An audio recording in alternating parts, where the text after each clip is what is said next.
Hello everyone! In today's video, I'm going to show you how to fix the yellow border around screen issue on Windows 11. Now first up, what you can try is to check for screenshot or screen recording tools. So some screen capture tools add a border around the screen. Make sure any such tools are not running in the background. Next, turn off narrator. So the narrator feature can cause a yellow border.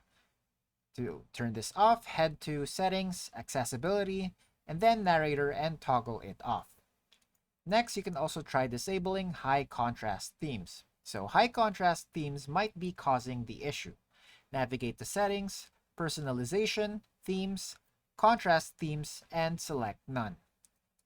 Next, you can also try updating your display drivers. So outdated display drivers can cause display issues. To update them, open Device Manager, find your display adapter, right-click, and select Update Driver. Next, you can also try performing a clean boot. This helps identify if any third-party applications are causing the problem. Follow the steps to perform a clean boot. And then finally, you can also check your Windows settings. So just ensure that the screenshot borders option is disabled. You can do this by heading to Settings, Privacy and Security, Screenshot borders, and make sure all options are turned off. And that's it for today. Thanks for tuning in, and I'll see you next time.